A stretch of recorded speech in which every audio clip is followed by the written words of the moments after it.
En maraîchage, baisser le travail du sol, c'est pas simple du tout. Mettre des couverts végétaux, c'est encore plus compliqué dans des rotations très courtes où il n'y a quasiment jamais de sol disponible.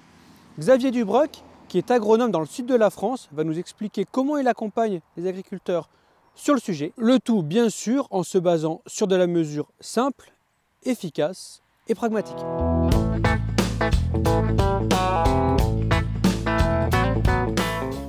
Ok, merci Martin. Merci pour ta sollicitation. Tu m'as demandé d'évoquer le thème du dopage de la fertilité et de traiter aussi des causes d'échec principales en culture. Alors moi, je suis technicien maraîcher, donc les exemples que je vais évoquer seront des exemples qui seront tournés vers le maraîchage, mais c'est de la production végétale et donc d'une manière ou d'une autre,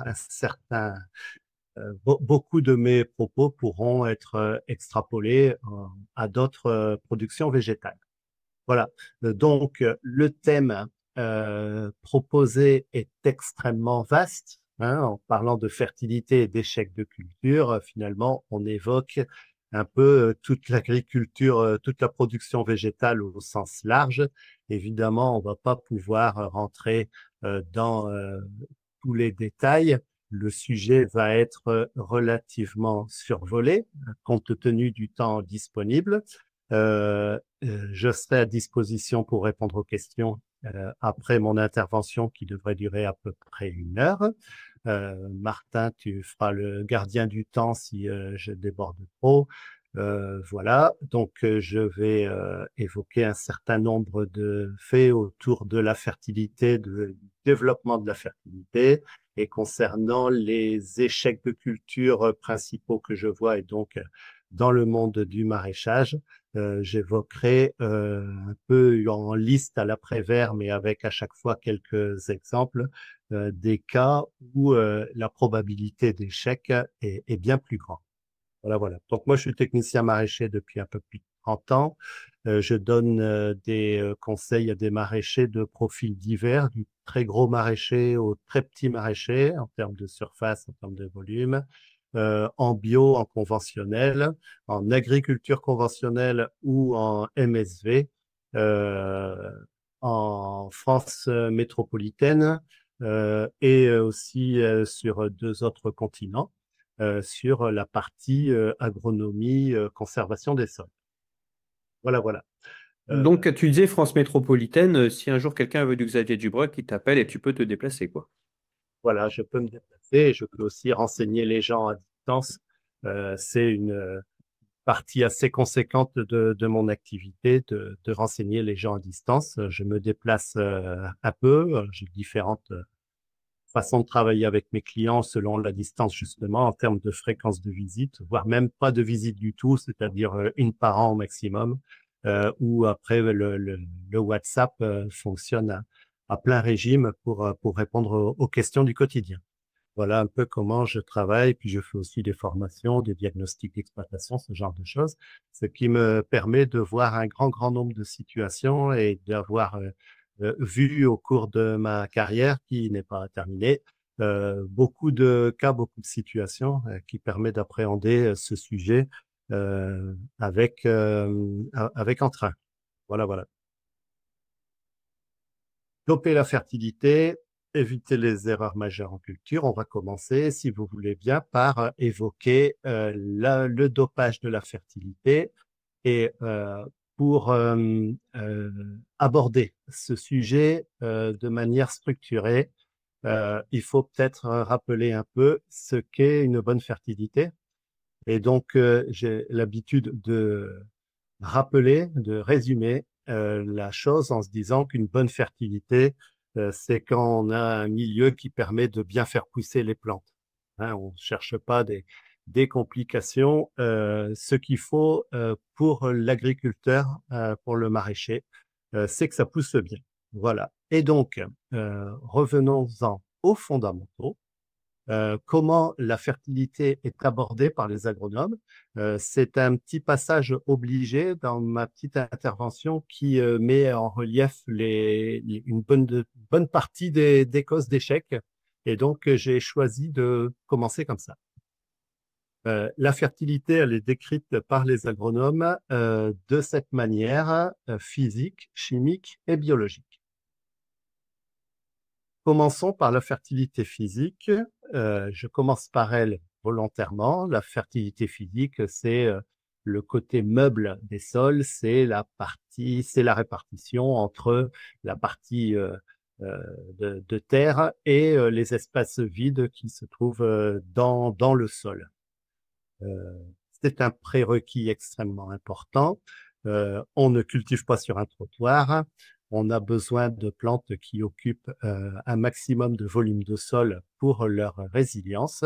Et donc, la fertilité physique est quelque chose d'absolument majeur qui passe avant les autres fertilités dont on va parler et qui sont de toute façon complètement imbriquées les unes aux autres.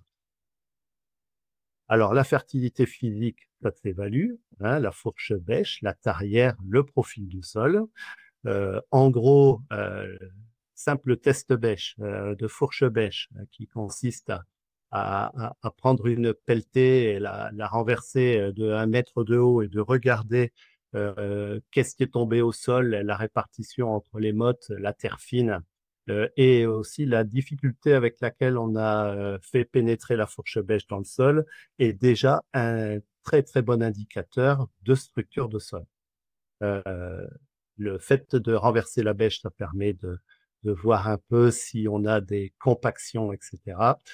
C'est une base indispensable. Il est globalement pas du tout recommandé de s'amuser à aller planter des cultures dans des terres où, lorsqu'on cherche à planter la fourche bêche, on n'y arrive pas. Je parle en conditions d'humidité normale et en l'absence de cailloux. Voilà, voilà. Donc, c'est un prérequis absolument indispensable. La fertilité physique, c'est le premier étage de la fusée. Dans bon nombre de situations, on trouve que ça pousse pas, de l'asphyxie, etc. Et quand on vérifie la physique du sol, eh bien, ça ne va pas. Et donc, on a affaire à quelque chose qui est très fréquent. Et donc, il y a un diagnostic à faire, c'est vite fait. Et je m'adresse particulièrement aux gens qui sont plutôt dans une logique réduction du travail du sol, voire même d'arrêt de travail du sol. La question est, même en cas de volonté d'arrêt de travail du sol, la question est comment est la terre pour pouvoir implanter la culture. Donc, voilà, voilà. Et si le sol n'a pas la porosité nécessaire, eh bien, il faut avoir recours au travail du sol. Alors, je rentrerai pas dans les détails de quel genre de travail du sol on fait lorsqu'on a l'envie de très peu travailler le sol, mais qu'on a aussi envie de faire du légume. Il existe différents types de dents, de différentes approches pour perturber le moins le sol tout en améliorant cette fertilité physique. La fertilité chimique, non? C'est l'équilibre entre les éléments minéraux, le pH et la concentration des minéraux qui représentent finalement l'engrais pour les plantes. Les plantes ont besoin d'éléments fertilisants, elles ont besoin de les trouver dans le sol. Bon nombre de cas, manque d'engrais, déséquilibre d'engrais, parfois d'excès. Il faut ce qu'il faut. Alors, en gros, et notamment à l'installation ou quand on reprend des nouvelles terres, il faut une analyse du sol. Et s'il y a des corrections à faire, il faut les faire. Et si ces corrections doivent être mélangées à toute l'horizon du sol, à toute l'épaisseur de la terre arable, eh ben, il faut pas hésiter à faire du travail de sol très agressif, histoire de bien mélanger les éléments sur toute l'épaisseur de la terre arable. Il ne faut pas hésiter. C'est une base qui est souvent négligée. Et pourtant, le diagnostic sol sur la physique d'abord et sur la chimie après, c'est pourtant absolument essentiel pour que les plantes soient bien et que la fertilité soit au top.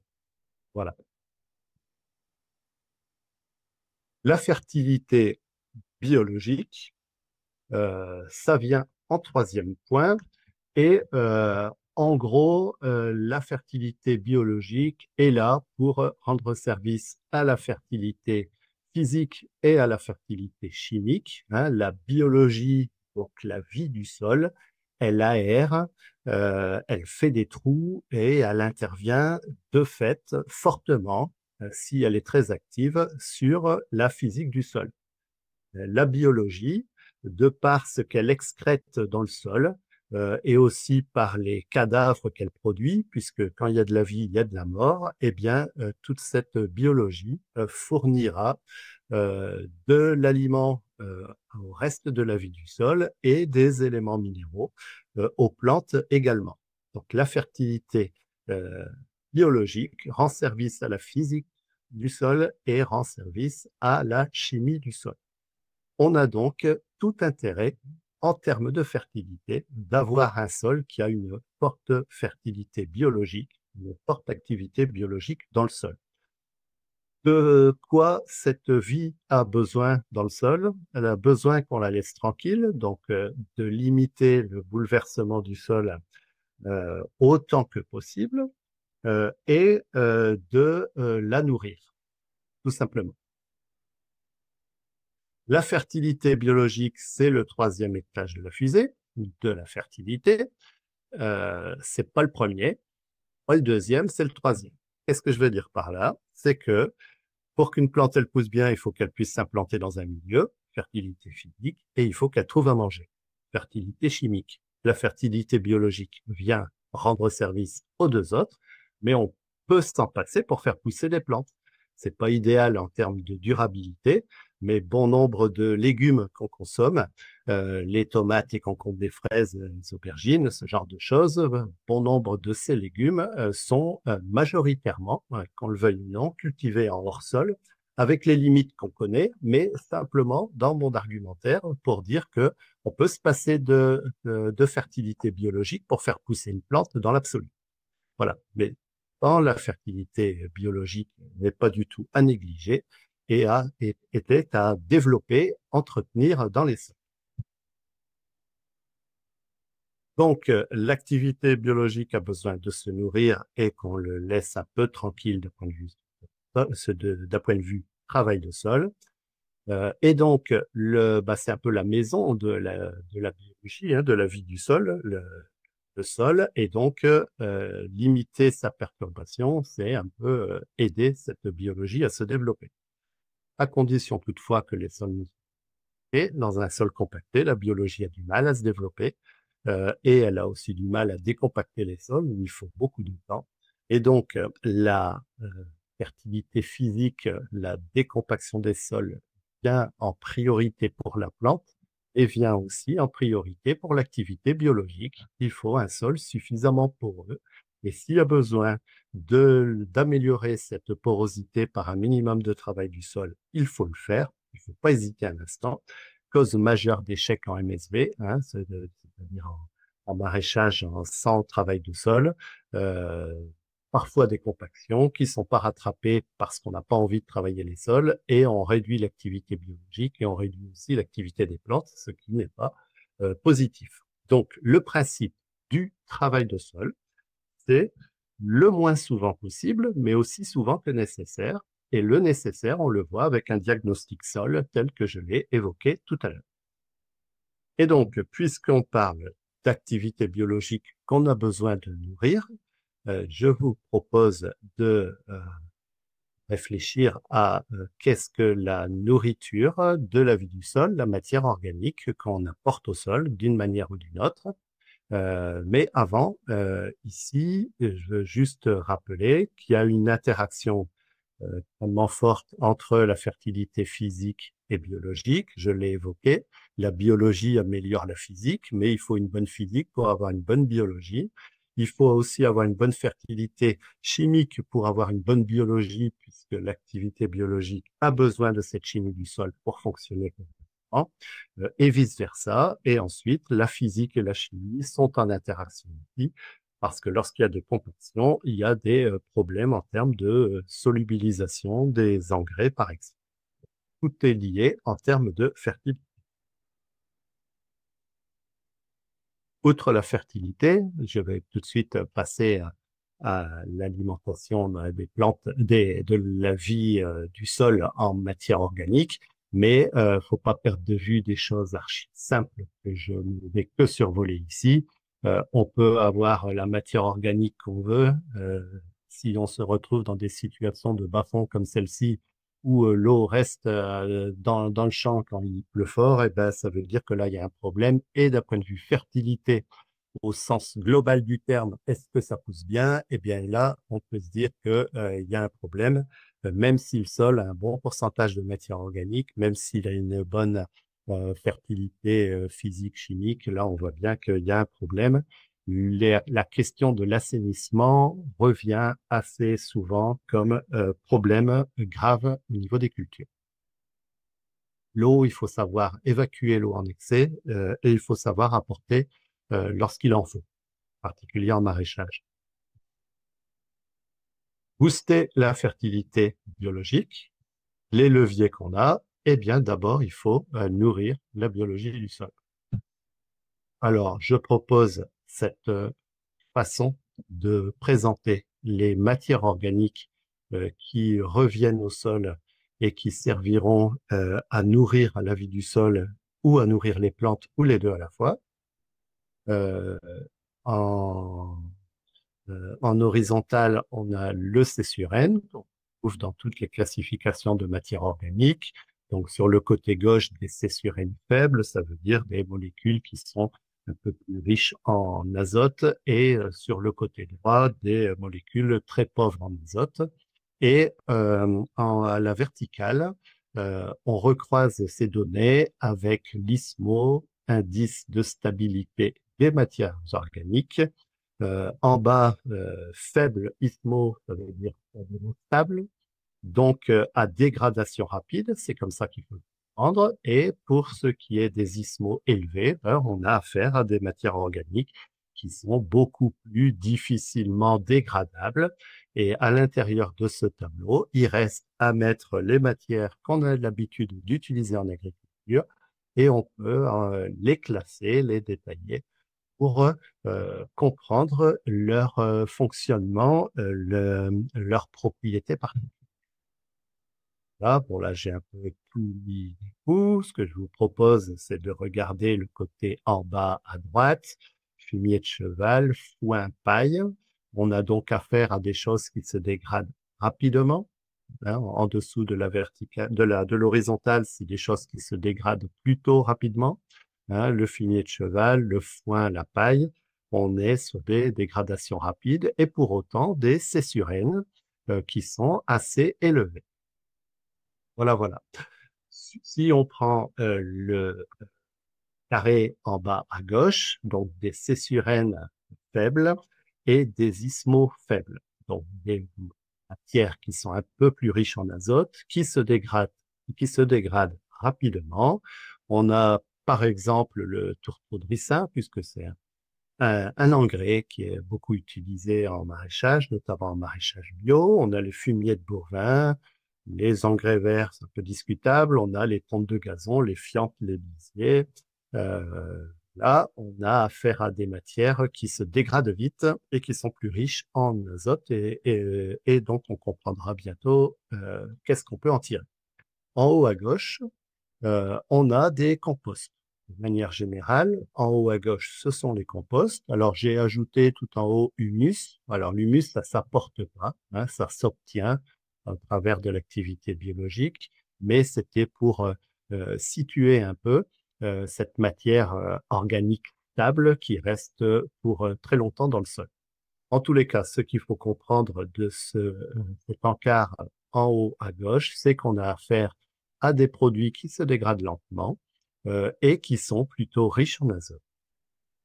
Voilà, voilà. Le dernier encart en haut à droite, on a le bois, les broyades de déchets verts et la petite exception en haut avec la tourbe, qui est un produit qui est assaisonné autour de 30 et qui est extrêmement peu dégradable, et on utilise du coup la tourbe pour mettre dans les pots, pour faire du plan, etc. Voilà pour la caractérisation des matières organiques. Alors maintenant, je vous propose de est classée. Et donc, si on regarde en bas à droite, on a affaire à des matières qui sont en réalité énergétiques. Elles contiennent beaucoup d'énergie, hein, le bois, le fumier de cheval, la paille, le foin. Si vous mettez le feu, ça réchauffe et c'est très riche en énergie.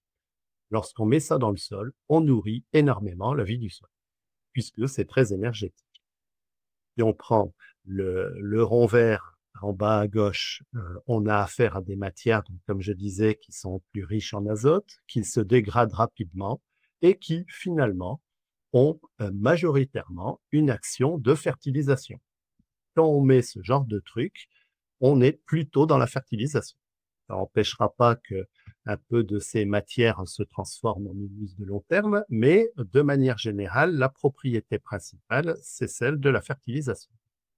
Et ensuite, on a les matières sulfureuses, les composts de manière générale, qui sont des matières qui sont finalement de stockage, qui vont rester longtemps dans le sol et qui vont avoir une action sur le sol en termes de fertilité physique, c'est-à-dire que ça ameublit les sols, ça aère les sols, ça allège les sols. On est sur une notion de stockage. Ce qu'il faut comprendre dans ce tableau, c'est que toutes ces matières qui sont de stockage, lorsqu'on les apporte au sol, il ne va pas y avoir d'interaction négative avec la fertilisation azotée. On a affaire à des matières qui sont finalement déjà dégradées presque complètement et qui, pour finir leur dégradation, ne va pas prélever d'azote dans le sol. C'est extrêmement important à avoir en tête au moment où on se décide des amendements qu'on met.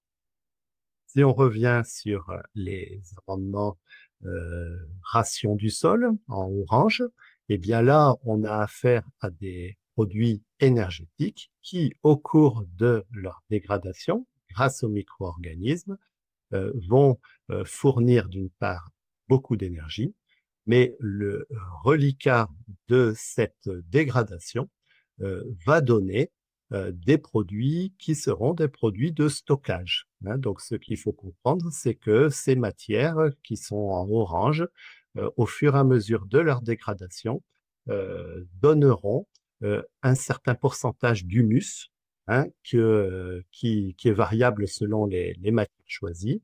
Mais en tous les cas, il y aura fourniture d'énergie, il y aura même fourniture d'un peu d'éléments fertilisants pour les plantes, et le reste deviendra de l'humus. Gros inconvénients de ces matières. Alors, inconvénients, ça ne veut pas dire qu'il ne faut pas les utiliser, mais il faut bien les connaître. L'inconvénient de ces matières, c'est que pour leur dégradation, les micro-organismes ont besoin de prélever de l'azote dans leur milieu, donc dans l'eau du sol, pour la dégradation. Et donc, ce prélèvement d'azote peut venir en concurrence avec les besoins de la culture qui sera en place après l'apport incorporé. Et donc, c'est quelque chose à prendre en compte absolument lorsqu'on utilise ces matières. À savoir que ces matières, en orange, génèrent un humus de plus long terme et de meilleure qualité qui vient davantage de l'activité des champignons que de l'activité des bactéries. Pour avoir un sol qui s'améliore plus durablement, on a une préférence pour ces produits énergétiques avec un C sur N élevé et un ISMO relativement bas. Voilà pour ça. Donc, c'est absolument important d'avoir ça en tête, puisque ça explique des difficultés qu'on peut avoir en culture en se disant, tiens, mon sol est de moins en moins stable en termes de structure, mais en fait, je n'ai jamais d'amendement, donc mon sol devient de plus en plus sensible aux émissions. Je mets trop de produits de ration du sol et je me retrouve avec des cultures qui poussent pas bien derrière parce que il y a des fins en azote que je n'ai pas compensé par les apports. Au niveau de l'apport des composts de déchets verts, des fumiers compostés, eh bien là, on a des produits qui sont assez équilibrés, qui améliorent à la fois la structure tout en fournissant quelques éléments fertilisants. Dès lors qu'on parle des matières organiques dans le sol, il y a un moment donné, on peut se poser la question de quel est l'idéal de matière organique. Alors, il y a un chercheur suisse, Pascal Boivin, qui a fait un travail pour considérer que, idéalement, dans bon nombre de sols, il y a un petit peu de controverse dans le monde de l'agronomie, mais globalement, prendre son taux d'argile, le diviser par 4, c'est égal au taux de matière organique souhaitable dans des terres maraîchères. Voilà. Alors, il y a des petites nuances, des subtilités, mais globalement, on peut avoir ça en tête dès lors que le sol contient au moins 10% de matière organique, 10% d'argile, pardon, qui contient au moins 10% d'argile. S'il en contient moins, on considère que le plateau à 2% et demi de matière organique est le niveau souhaitable, minimum souhaitable. Il y a des stratégies. Donc là, le principe MSV de maraîchage sur sol vivant est souvent, pas toujours, mais souvent de se dire on peut faire des apports très massifs en apportant genre comme ici sur la slide 400 tonnes hectares de broyats de déchets verts non compostés qu'on apporte d'un coup et qui du coup un an et demi après l'apport, on se retrouve avec un pourcentage de matière organique qui a augmenté très fortement et comme ça on est tranquille pour un certain temps. L'autre stratégie, c'est des apports plus réguliers et qui font progresser plus une courbe qui monte un petit peu plus régulièrement avec moins de bouleversements de la vie du sol puisque des apports plus modérés et plus réguliers. Dans mon vécu de technicien conseil, moi j'aime bien la douceur, j'aime bien que les apports soient faits assez progressifs. Les gros apports massifs, dans ce que je vois, amènent souvent à des problèmes d'enherbement, de cloporte, de râteau-pied, ce genre de choses. Des choses que je vois souvent, pas toujours, hein, il y a quand même des cas où ça se passe très bien sans contre-indication, mais de manière générale, j'y vois quand même des inconvénients et donc des causes d'échec. Par exemple, ici, on est sur une culture de concombre, Perpignan, qui est faite sur andin de broyat de déchets verts, deuxième saison, on apporte 20 cm de hauteur sur un sol qui avait été préalablement travaillé. Quand on fait un profil du sol, on voit que la matière organique a déjà descendu de plus de 10 cm à l'intérieur du sol. Donc, on est en train d'améliorer le sol très fortement. Quelques problèmes de cloporte, quelques maladies, malgré tout, de maladies telluriques, anthracnose dans notre cas, et la nécessité de faire des corrections minérales. Il faut pas considérer, hein, dans ça c'est l'observation que nous autres techniciens de terrain ont fait, c'est que ces gros apports de matière organique ne règlent pas forcément la question du confort minéral pour les plantes. Là, c'est suivi avec des analyses de feuilles et on voit qu'il y a des petites corrections à faire régulièrement pour être au top du fonctionnement des plantes, au top de la photosynthèse. Cette matière organique, cette nourriture pour la vie du sol. Donc, on résume, le compost, on le met quand on veut, il n'y a pas de risque de fin en azote, on le laisse en surface ou on l'incorpore, il n'y a pas de contre-indication. Le broyat de déchets verts, si on l'incorpore pas, si on le laisse en surface, il n'y a pas de fin en azote ou elle est faible, hein, elle est relativement négligeable. Si c'est incorporé au sol, attention au risque de fin en azote, la nécessité de surfertiliser, mais attention à la réglementation. Ça fonctionne bien si on prévoit de faire une légumineuse juste derrière parce qu'elle va se débrouiller par elle-même avec l'azote. Ce genre d'apport que je conseille et que j'apprécie pour l'amélioration des structures de sol, de l'activité du sol, de la fertilité. J'aime bien que les apports soient laissés en surface un certain temps avant d'être incorporés. Donc, ça peut être laissé en surface en cours de culture pour être incorporé et éventuellement à la fin de la culture en place. Voilà pour ce qui est de la fertilité. Euh, Peut-être y a-t-il des questions, Martin? Ouais, alors je regarde pour l'instant, pas de questions. Si vous voulez les poser, précipitez-vous sur le chat. Alors,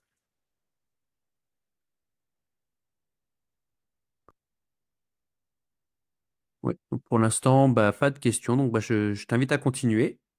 Voilà, voilà. Alors maintenant, je vais un petit peu énumérer, énumérer, évoquer des erreurs de choix culturaux, de méthodes culturelles qui conduisent à des échecs, ce qui n'est pas finalement bien tolérable dans le monde du maraîchage, compte tenu des marges, hein. C'est un peu comme le reste de l'agriculture.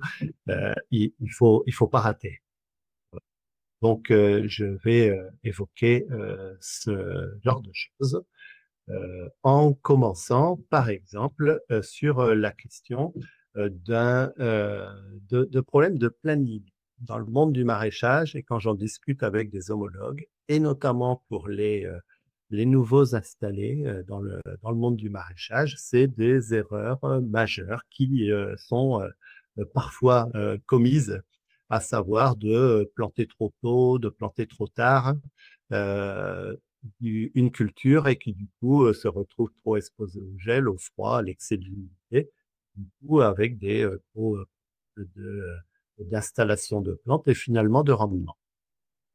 Et qui dit problème dit en général des problèmes de qualité qui vont avec. Donc c'est quelque chose pour les maraîchers qui est vraiment à prendre en compte de manière toute particulière, c'est qu'il faut pas chercher à battre des records avec la question des plannings, de vouloir planter vraiment plus tôt que ses voisins, plus tôt que les références, sans prendre un maximum de précautions. C'est une prise de risque qui peut vous faire perdre votre temps et votre argent. Donc, restez classique dans vos itinéraires culturaux concernant les plannings. Soyez-y très attentifs. Dès lors qu'on parle de planning à date, dans le monde du maraîchage en particulier, on a des leviers pour piloter le climat, essayer de rendre le climat plus favorable que ce qu'il est en extérieur. Sur la gauche, bah, vous voyez des couleurs de plastique. Donc, sachez que les différents plastiques utilisés en maraîchage, alors plastique ou pas plastique, hein, d'ailleurs, hein, les couches de trucs qu'on met sur le sol auront un impact bien différent sur la thermicité. Et donc, selon les plastiques utilisés, la thermicité va être plus ou moins forte, voire nulle, voire négative. Si on prend le cas de la paille qu'on voit à droite ou du géochanvre, ce sont des paillages qui présentent un intérêt agronomique indiscutable. En revanche, ce sont des paillages qui anéantissent les espoirs de précocité complètement optimisés. Sur la gauche, on a des plastiques pour le coup, avec du plastique transparent, qui est celui qui chauffe plus. Des reçus, c'est pas du tout le noir. Le noir n'est pas très performant. Le plus performant, c'est le paillage transparent plaqué sur la terre directement, plaqué sur de la terre et pas sur une couche végétale. J'ai fait des comparaisons. Ensuite, vous avez ce plastique vert qui est ici, si vous voulez la souris, qui est ce qu'on appelle du plastique opaque thermique, c'est-à-dire qui laisse passer la chaleur, un tout petit peu moins que du transparent, mais la différence n'est pas très grande. Et l'avantage de ces plastiques colorés, c'est qu'ils gênent la croissance des mauvaises herbes au-dessous. Vous avez les plastiques marrons qui, selon les marques, selon les compositions, sont très très proches, hein. On appelle ça les verts, les marrons, les gris fumés aussi, les paillages opaques thermiques, donc qui gênent les mauvaises herbes et ils améliorent significativement les températures de sol, ce qui est très souhaitable pour les plantations en primeur en sortie d'hiver. En bas à gauche, vous avez du plastique blanc carrément, donc beaucoup utilisé en fraise, ici utilisé en salade pour le plantation précoce ou très tardif sous abri dans le sud-est. Et puis vous avez le plastique bâche tissée, hein, ce qu'on appelle les bâches hors sol, qui elles ont une thermicité qui est extrêmement faible, pour pas dire nul, hein. Donc selon les relevés de température, on est un petit peu mieux ou on est pareil qu'un sol nu. Ce sont des plastiques qui apportent des bienfaits pour limiter l'évaporation du sol, ou pour gêner les mauvaises herbes, ou pour isoler la plante du sol pour limiter ce genre de choses. En revanche, pour la thermicité, ce genre de plastique, c'est nul. Beaucoup utilisé, mais il faut savoir que lorsqu'on est dans un pari de précocité absolue, c'est pas le choix le plus opportun. Voilà pour les outils climatiques de paillage, donc posés sur le sol. Et ensuite, bien, dans le monde du maraîchage en particulier, on est gros consommateur de plastique, euh, pour le meilleur et pour le pire, hein. Donc, c'est un vrai sujet, c'est un sujet de société. En attendant, la maîtrise des plastiques agricoles est une nécessité lorsqu'on veut vraiment forcer le destin, arriver plus tôt que ce que aurait donné la nature sans plastique. Toute une technologie en termes de type de plastique, en termes d'épaisseur, de composition, de manière de dérouler, de manière d'aérer, et même de manière de blanchir. Là, comme je montre là, où on est sur des tests de blanchiment de plastique au moment où il fait chaud. On a besoin de ces plastiques pour lutter contre le parasitisme aérien, mais on ne veut pas de la chaleur. Et donc, il y a des tests qui vont dans ce sens-là pour essayer d'améliorer encore la performance des cultures. Ici, on est sur un cas tout particulier et fréquent d'erreurs au niveau du pilotage avec des choix de plastique parfois inopportuns. Donc, il est très important de bien se renseigner, de s'y connaître sur les choix de plastique pour pas regretter une courgette qui gèle parce qu'on l'a plantée le 15 février dehors avec un plastique insuffisant. Bon, il y a des choses à savoir pour mettre le plastique le plus adapté au bon moment. Dès lors, toujours, hein, que je dis, je suis pas en train de défendre les plastiques, hein, mais d'expliquer leur fonctionnement. À utiliser du plastique, puisque ça a un impact fort sur la planète, autant les utiliser très bien, les exploiter au maximum. Deuxième erreur majeure et très fréquente, c'est de planter des variétés que j'appelle, passez-moi l'expression, à la con, euh, des, euh, des variétés plutôt anciennes qui ont été largement remplacées dans le monde des maraîchers de taille plus développée pour cause de manque de performance. Et donc, le parasitisme évolue, le parasitisme est de plus en plus agressif, et les variétés, elles suivent le mouvement. Alors, on peut avoir un débat sur pourquoi le parasitisme est plus développé et tout ça, je ne vais pas rentrer là-dedans, et j'adhère à pas mal de théories qui disent que c'est notre faute, évidemment, mais en attendant, il faut faire avec, l'amélioration des plantes faites par les semenciers ou parfois par des gens en individuel, est une nécessité pour suivre le mouvement et continuer à produire dans de bonnes conditions de rendement et de qualité. Euh, c'est un point qui est absolument crucial. Dans le maraîchage, on a un tas de références sur les variétés qui sont les meilleures ou les variétés évitées. Il y a toujours une notion d'appréciation de qu'est-ce qu'une bonne variété, qu'est-ce qu'une mauvaise variété. Donc ça, je l'entends complètement, hein. Pourquoi pas faire une tomate qui va produire 2 fois moins si elle est bien meilleure et qu'on arrive à la vendre 2 fois plus cher. La survie du maraîcher est souvent en jeu. Et donc, dans les choix, il faut y faire très attention pour euh, pour le maintien économique des exploitations. Je vois souvent des cultures entières qui sont finalement quasiment pas récoltées parce que c'était une variété totalement inadaptée. Donc, attention, c'est un critère absolument majeur. On s'éloigne un tout petit peu de la fertilité, mais on s'éloigne pas de ma définition de la fertilité qui est il faut que ça pousse bien.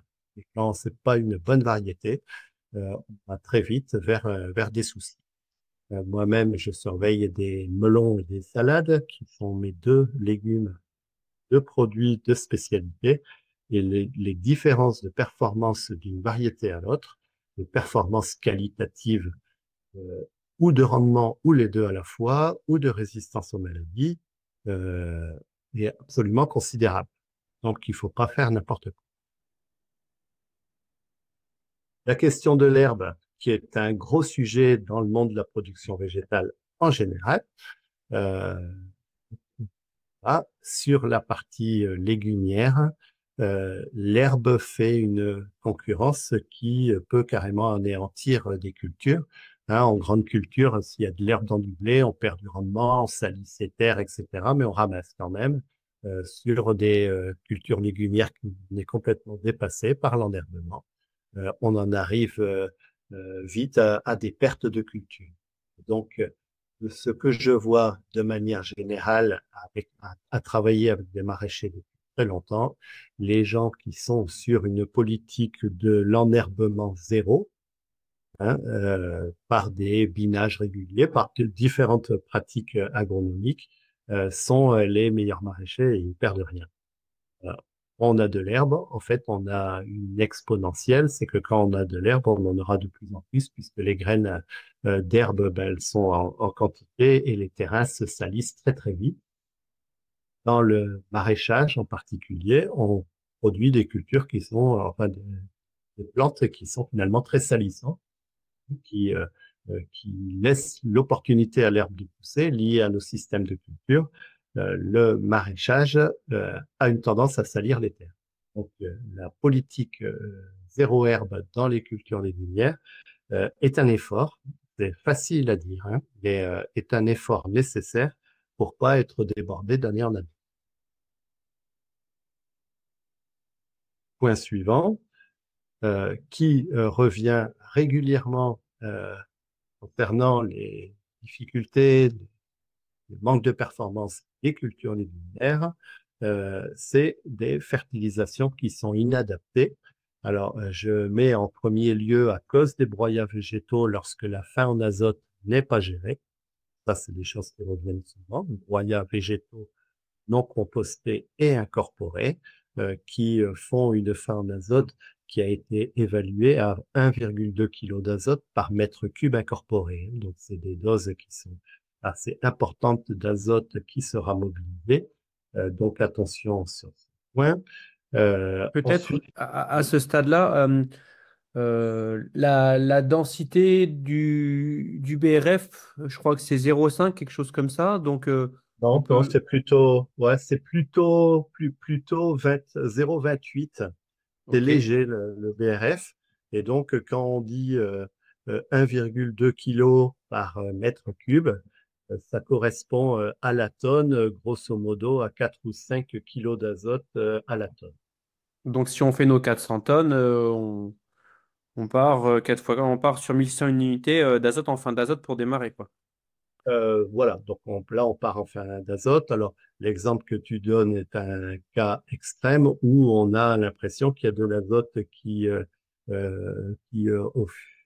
au fil de la fin en azote générée par toute cette matière, on pense qu'il y a une fixation d'azote atmosphérique qui rentre en compte et qui fait que la fin en azote finit par disparaître alors qu'on n'a pas apporté d'azote. Mais ça prend du temps. Et selon les situations que j'ai vues, le plus court, ça a été 3 mois, le plus long, ça a été 1 an et demi, sans complètement comprendre de manière fiable et droit dans ses bottes est-ce que ça va prendre 3 mois ou est-ce que ça va prendre 1 an et demi. Voilà. Ce qui fait que ces gros apports posent un problème pour la culture d'après, clairement.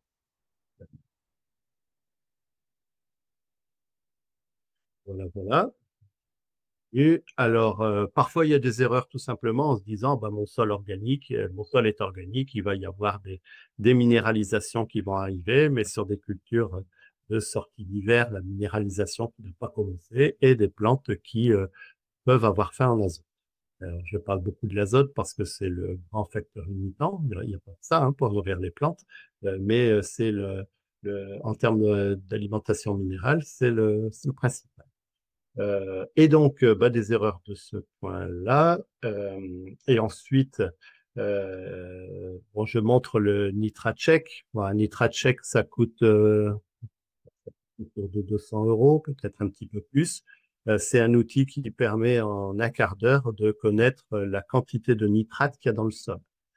Alors certes, les plantes ne mangent pas l'azote que sous la forme nitrique, et ça donne une indication qui est extrêmement bonne pour voir si le sol et la concentration en azote est globalement dans les clous pour que la culture pousse normalement. Donc ça, moi, je le pratique quasi quotidiennement pour vérifier les bons conforts en azote. C'est extrêmement important. Ah, ah, toujours une autre. Alors, je t'entends encore une petite question sur l'Itrachec que d'ailleurs, on vient, on voit pas, mais je viens d'en recevoir un aujourd'hui par la poste. Enfin, pas aujourd'hui, il n'y a pas la poste, mais il y a quelques jours. Euh, donc, je fertilise ou pas, bah, je demande à mon sol et mon sol me dit s'il y a la nourriture rapide d'accès, donc le nitrate. Donc, je vous confirme, l'Intrachec, ça coûte entre 200 et 300 euros. Vous pouvez le commander sur Internet très facilement, vous le recevez très facilement. Peut-être un mot, Xavier, sur le protocole. Combien de coups de tarière tu fais? À quelle profondeur? Est-ce qu'il faut avoir... c'est un test bandelette, donc tu fais une dilution avec de l'eau déminéralisée. D'eau déminéralisée, c'est de l'eau du faire passer. Voilà, comment tu fais en quelques mots? Alors, une quinzaine de trous où je prends un soin particulier à bien prélever la terre de 0 à 30 centimètres de profondeur. Et donc là, moi, j'utilise une tarière Edelman, hein, celle qui fait 18 centimètres de long, et donc je fais un premier trou, puis un trou dans le trou, de manière à arriver à 30 centimètres de profondeur. Et ça, je le répète 15 fois, parce que c'est ce qu'a donné la statistique par des mathématiciens qui, pour avoir quelque chose, un renseignement significatif sur la concentration en azote, il faut faire une quinzaine de trous. Donc, j'utilise un seau à vendange pour collecter toute cette terre et après, je la remue longuement avant d'en isoler environ 100 grammes que je pèse et je rajoute à cette quantité de terre le même poids en eau déminéralisée ou eau de pluie. Et on touille, on fait une contrefiltration, c'est-à-dire qu'on prend du papier à café, hein, le Melita 4 marche très très bien dans un mug pour avoir ce genre de point de repère. Et donc, une fois avoir produit cette boue, ben, on enfonce le filtre à café dans cette boue par le dessus. Et donc, il y a de l'eau claire qui va traverser le filtre pour remplir un petit peu le filtre.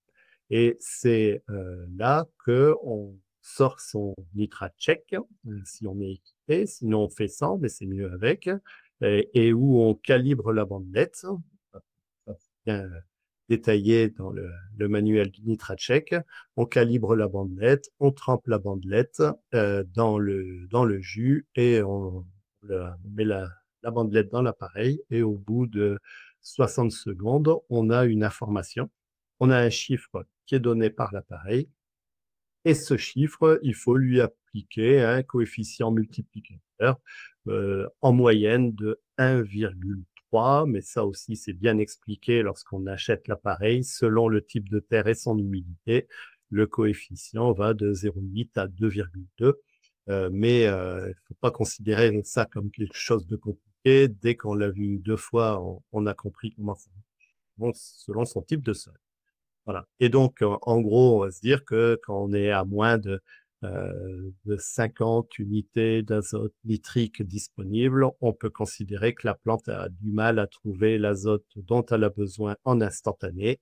Et donc, il y a matière à réflexion pour faire des apports complémentaires. Voilà comment ça marche. Une précision, quand vous faites vos prélèvements azotés, bien sûr, prélevez votre aire et mesurez-la assez rapidement. Si vous la laissez une dizaine de jours dans le sac avant de la ressortir, ben là, vous allez avoir une valeur faussée parce que ça sera minéralisé dans le sachet, quoi. C'est ça. Il faut que ça soit fait dans la journée. Voilà. Il faut que ça soit fait dans la journée. Ensuite, dans la question de la fertilisation, des erreurs que je vois, mais alors de fréquence phénoménale, notamment chez des jeunes petits maraîchers, c'est des sous-dosages liés à ce que j'appelle l'effet largeur du paillage. Il y a une incompréhension euh, de certains pour la question de combien la culture va consommer. Et certaines personnes euh, font l'erreur de se dire, bah moi, de toute façon, je prends l'exemple d'une courgette, par exemple, le paillage plastique que j'ai mis pour ma courgette, eh bien, ou bien je considère que ma courgette euh, fera 1 mètre de large, et donc, la fertilisation, je la mets pour 1 mètre de large et je ne fais pas ma fertilisation telle qu'elle est préconisée à l'hectare, mais je ramène à la surface que je crois que ma courgette va occuper. Excellent moyen pour sous-doser sa fertilisation d'un rapport 1 à 2. Et donc, c'est des choses que je vois souvent. Il faut bien avoir en tête dans la question de la fertilisation toutes les normes qu'on voit dans l'excellent manuel de l'ITAB, par exemple, qui donne globalement les besoins des cultures. Si on dit que une courgette a besoin de 150 kg d'azote pour produire 4 kg au mètre carré, eh bien, ça tient compte de la surface du passe-pied aussi. Même si vous souhaitez, et c'est une bonne chose, de mettre l'engrais en localisé sous la future ligne de plantation, il faut considérer que la dose d'engrais préconisée de manière générale, c'est passe-pied inclus, et ça n'est pas que les lignes de culture. Faites-y très attention, c'est une source d'erreur. Et donc, posez la question à votre technicien sur la dose qu'il faut mettre réellement. Si vous voulez la mettre en localisé, ce que je conseille de manière générale, eh bien, il faut compter au mètre linéaire, il faut faire des petits calculs de règle de 3 pour ne pas se tromper. En bas à gauche, une photo un peu spectaculaire pour les gens qui connaissent le melon. Une carence en molybdène. Hein, le melon y est sensible. Et là, on a une carence qui est tellement forte que si elle n'est pas corrigée, la plante ne poussera plus et elle produira aucun melon. Voilà. Donc, l'observation ici, simplement en visuel, on voit bien que la carence est absolument catastrophique. C'est un cas extrême. Le cas le plus fréquent de carence chez le maraîcher, ben, ça va être avec la chlorosphérique de la fraise, hein, c'est ce qui revient le plus souvent, avec un jaunissement du limbe, sauf des nervures. Voilà, c'est des choses qui sont à observer et à réagir très très rapidement. Lorsqu'on a une carence très spectaculaire comme celle-là et qui a été confirmée par des photos il faut une réaction extrêmement rapide, puisque tant que la plante elle est dans cet état-là, elle s'arrête de pousser, elle dépense toute son énergie à essayer de solubiliser de l'engrais dans le sol, et l'arrêt de croissance et la perte de rendement est absolument considérable. Pour pas dire total. Voilà pour ça. Alors, une chose que je vois comme extrêmement importante dans les systèmes de culture chez les maraîchers, c'est la capacité à remettre de l'engrais en cours de route si on s'aperçoit qu'on s'est trompé. Parce que l'erreur est tout à fait envisageable, parce qu'on travaille avec du vivant, on peut se dire, d'habitude ça passe avec cette dose-là, donc ben, je mets cette dose-là, et c'est tout à fait normal. Et si on se retrouve avec une carence en cours de route, est-ce qu'on est en capacité, avec son système de culture? Quand je dis système de culture, c'est est-ce qu'on est sur des cultures en ligne, est-ce qu'on est en goutte à goutte, en aspersion, comment on apporte l'engrais, est-ce qu'il y a un paillage plastique ou organique. Tout ça fait que selon vos choix, vous pourrez remettre de l'engrais en cours de route ou pas facilement. Et donc, ça, c'est quelque chose que je vois assez souvent. On peut souvent, dans des sols bien organiques, se faire des impasses ou faire de la petite dose en se disant, je réagirai en cours de route si, s'il y a besoin et je le verrai sur la culture. Mais ça, c'est à condition d'être en capacité de le faire. Et donc, quand on est sur des cultures paillées, il faut vraiment espérer être avec du goutte à goutte pour pouvoir injecter l'engrais organique ou chimique selon votre cahier des charges dans le goutte à goutte. Sachant que les engrais bio euh, solubles pour passer dans le goutte à goutte, en particulier la vinasse de betterave et non pas la mélasse, attention, hein, mais bien la vinasse de betterave est un excellent produit organique et qui passe dans le goutte à goutte et qui permet de faire des corrections lorsque nécessaire. Voilà, voilà, c'est ce qu'on appelle la fertilisation de rattrapage. Maintenant, rapidement, la question phytosanitaire. Les plantes ont des ennemis. Nous humains, on a choisi des plantes à consommer, etc., qui sont pas forcément en adéquation avec la nature, et donc elles peuvent attraper des maladies. Alors certes, si on a mise en place d'un bon nombre de mesures prophylactiques pour limiter la pression parasitaire, eh bien, il y en aura moins. Mais de là à dire qu'il n'y en aura pas du tout, c'est un pari que je ne ferai pas, puisque tout dépend des conditions de milieu de manière générale. Hein, donc la prophylaxie, la conduite climatique, la fertilisation, les applications foliaires. Alors, quand je parle d'applications foliaires, c'est extrêmement large. Hein, ça va du produit phytosanitaire aux produits phytosanitaires un peu légers, jusqu'aux têtes de compost, extraits de plantes, etc., les voiles anti-insectes, et ça de manière générale. Ça peut ne pas suffire et il y a la technique du laisser-faire hein, d'un certain nombre d'agriculteurs, et je ne dis pas de manière critique évidemment, mais la technique du laisser-faire en termes de fiabilité de la réussite de la culture, eh bien, sera naturellement plus faible.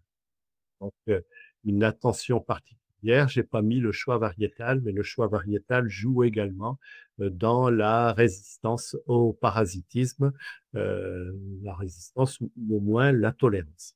Mais pas à tous les parasites. Donc, il faut une attention particulière sur la question phytosanitaire en maraîchage comme dans les autres cultures de production végétale. La gestion de l'irrigation. Évidemment, on est sur un gros facteur limitant de la production végétale et donc il faut être extrêmement pragmatique. Une simple tarière, une fourche bêche, quoi, on regarde, on touche la terre en bon jardinier et on voit si le niveau d'humidité est suffisant pour la culture. Si on parle spécifiquement des légumes, on va dire que tous les légumes, peu d'exceptions près, sont ce qu'on appelle hydrophiles, c'est-à-dire qu'ils sont très exigeants en eau pour exprimer pleinement leur potentiel. Et du coup, ça se regarde de manière pragmatique et empirique, et ça peut se regarder aussi avec un petit peu plus de calcul, sans parler de technologie. Alors, le tensiomètre, c'est le top hein, là-dessus, ou la sonde capacitive, ce genre de choses. Et puis, il y a des calculs qui viennent en renfort de ce genre de choses. La notion de TP, de coefficient culturel, qui donne une évaluation de ce que consomme une culture en fonction du temps qu'il fait. Donc, il est fréquent. En particulier sur tomates, qui exprime la soif par le prix noir hein, sur les fruits, le nécrose apicale.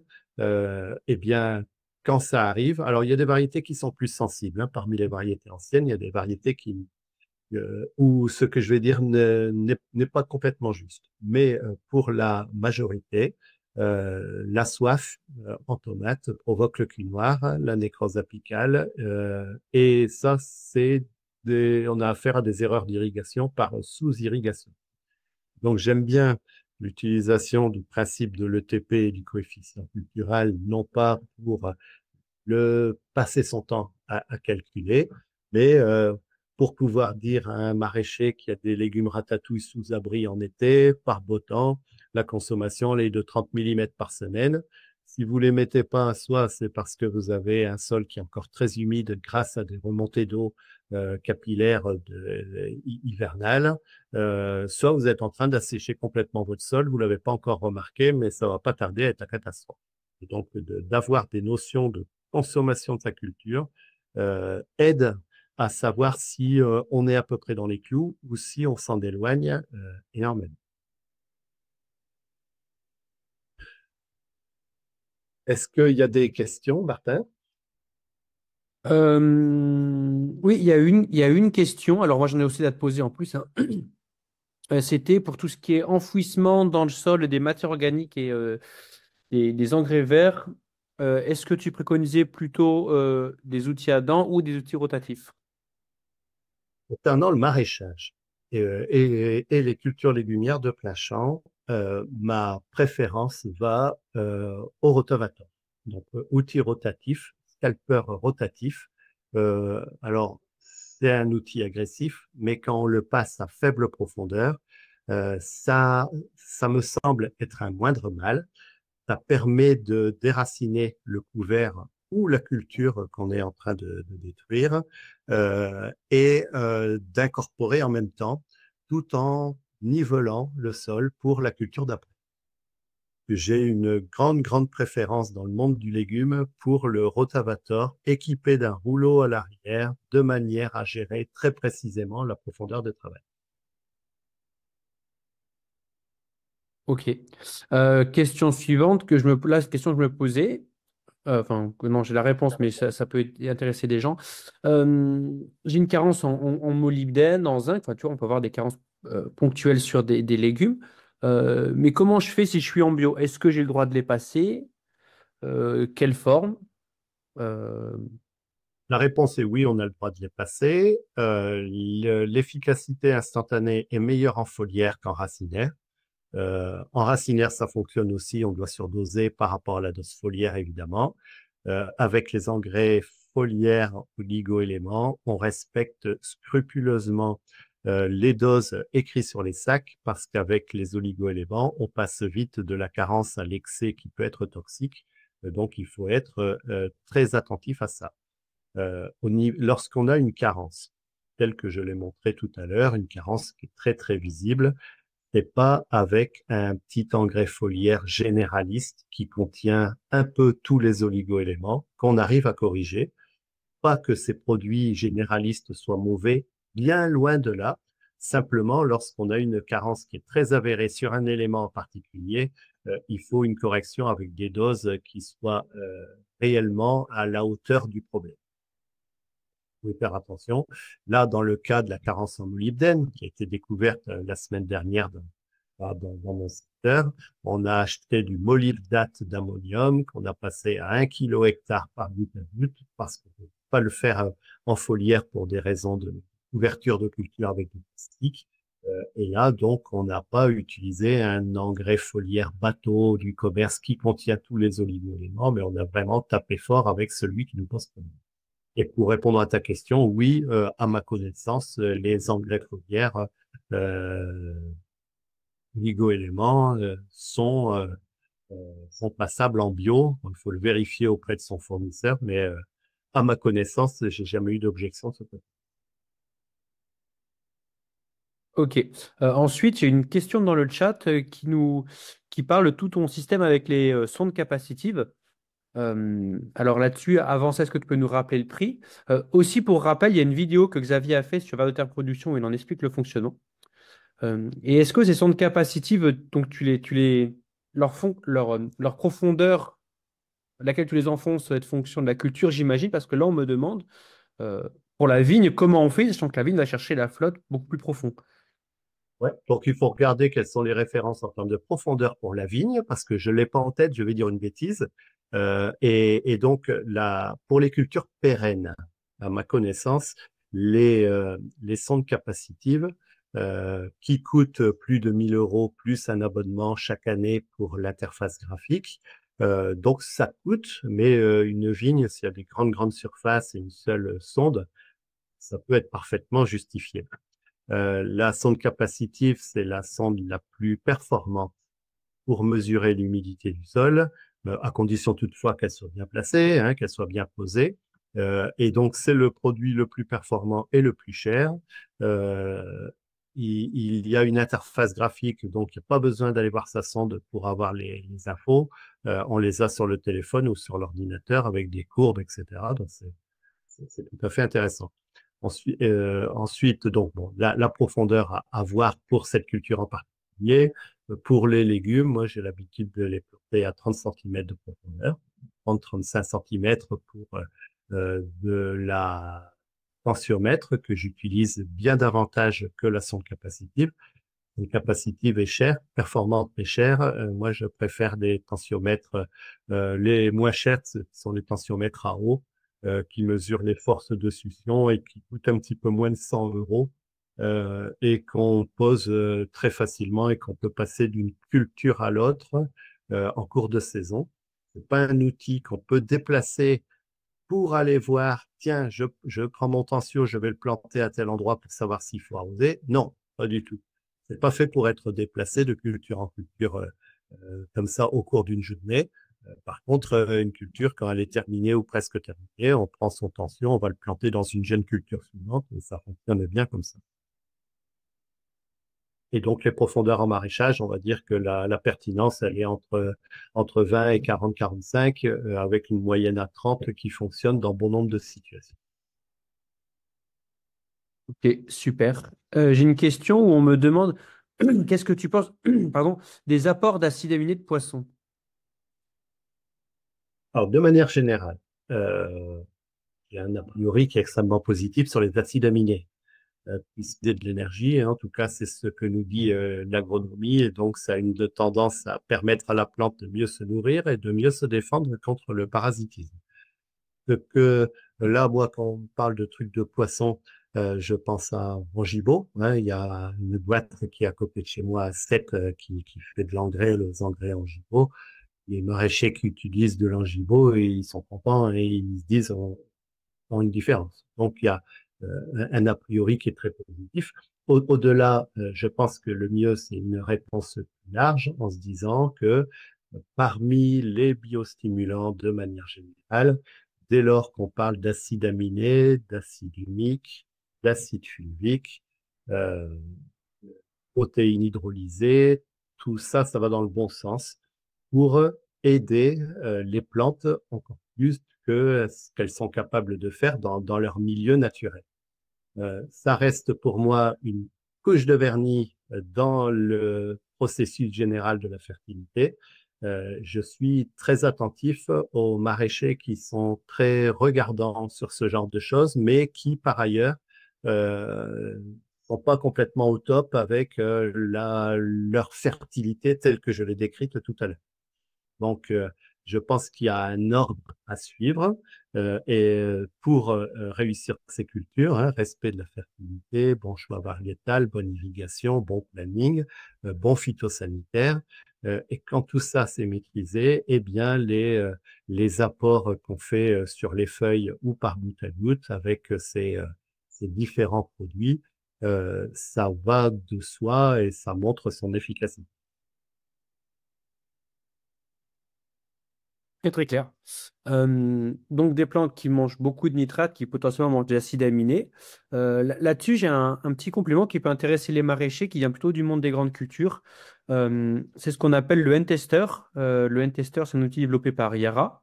En fait, c'est une pince, on pince la feuille, et on pince 30 feuilles, et on a un score de nutrition azotée, où en fait, ça mesure la chlorophylle, et derrière, ça vous dit si votre plante manque ou pas d'azote. Euh, il y a des OAD qui ont été faits pour les grandes cultures pour préconiser une fumure azotée en grande culture. Donc, ça ne marche pas en maraîchage. Par contre, Voilà, vous avez un légume, vous détruisez tôt ou tard votre engrais vert, vous apportez un engrais azoté, je ne sais pas.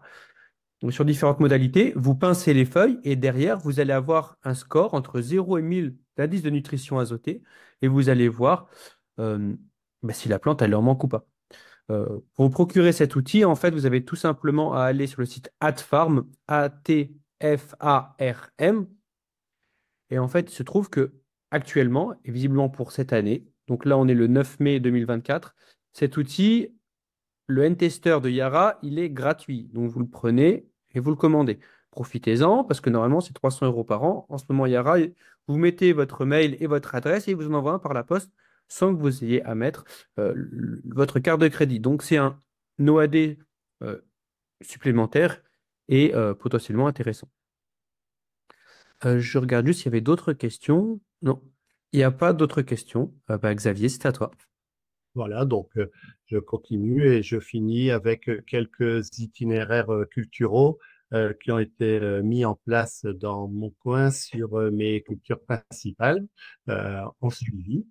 Là, une première slide pour montrer que grâce au paillage, alors là, il est plastique, mais il pourrait être organique, on a une très bonne préservation de la structure de sol dessous. Le paillage fait protection physique pour limiter les compactions.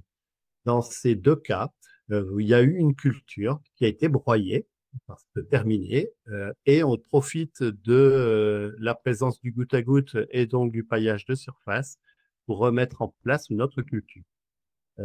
On fait ça jusqu'à deux cultures de suite, enfin trois cultures de suite avec le même paillage, le même goutte à goutte, et on n'a qu'à injecter de l'engrais dans le goutte à goutte, en bio ou en conventionnel. Système qui marche bien. Alors, en chaque fois, c'est contrôle de la porosité à la fourche bêche et une fertilisation adaptée, puisque on imagine bien que il n'y a pas de solution pour refaire des apports avec des granulés pour les cultures dans ce genre de situation. Ce que ça montre là, pour moi, technicien de développement en légumes, c'est que ça permet de montrer aux agriculteurs que le travail de sol n'est pas systématiquement indispensable, puisque là, on ne travaille pas les sols et malgré tout, il reprend une culture derrière qui se passe très très bien. Et donc, c'est un bon moyen qui est un petit peu pédagogique, en fait, pour montrer à l'agriculteur que ce qui compte, c'est pas le travail du sol, c'est l'état de la porosité du sol. Et que s'il y a besoin d'un travail du sol, on le fait, mais que si le sol il est bien souple, eh bien, il n'y a pas besoin d'en faire des caisses et on peut repartir sur une culture suivante sans toucher. Voilà. Ça, doublement intéressant et ça fait aussi énormément d'économies. Là, le champ de droite, là, l'agriculteur, il replante 30 hectares de melons par an. En deuxième tour, après un premier tour de melon réalisé dans le premier semestre. Et à gauche, un producteur qui fait entre deux et trois courgettes en suivant, avant d'aller les faire ailleurs l'année suivante pour des raisons de rotation. Mais en attendant, on voit dans toutes les situations que ça fonctionne bien sur des systèmes maraîchers. Voilà ici un producteur qui doit faire une trentaine d'hectares de salade derrière sa culture de melon. Donc, c'est le paillage transparent qui avait servi pour le melon. Le melon a été broyé avec un broyeur qui jette les résidus de melon sur les côtés, puis plantation de salade manuelle, arrosée avec le tuyau du goutte à goutte et des résultats qui sont très bons. Des résultats économiques qui sont avantageux puisque il n'y a pas de travail supplémentaire de mise en place du système puisqu'il a déjà été amorti par la première culture. Ici, beaucoup plus audacieux et réalisé il y a 7-8 ans ou un peu plus. J'avais fait un tunnel d'engrais vert, positionnement de goutte à goutte. Donc, c'est les gouttes à goutte qu'on voit. Fertilisation localisée jetée sur la ligne de goutte à goutte. Donc, c'est un engrais vert automne. Et là, on est mars, si je me souviens bien. pose du plastique directement là-dedans et plantation. Ça pousse bien, pousse très bien, pas de problème. La croissance un petit peu plus lente au démarrage et après qui rattrape bien. Système qui n'a pour autant pas été retenu par l'agriculteur qui avait et qui a toujours, mais maintenant notre truc est au point, l'intention de réussir et donc il m'a laissé faire des essais pour les années suivies, mais avec un système qu'il fallait qui lui convienne. Les temps de travaux à la plantation étaient trop. Et donc il a dit revois ta copie, ça pousse bien, mais il y a un peu de perte de précocité et les temps de travaux de plantation, c'est trop. On va faire mieux.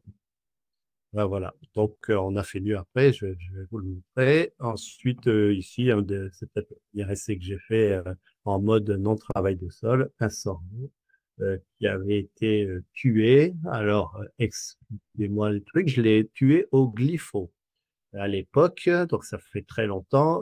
Volontairement, je voulais voir si la salade pousse bien et je voulais pas me saoulé avec des repousses du couvert végétal. Donc j'avais fait ça comme ça à l'époque, pas pour le développer, simplement pour voir comment pousserait la salade.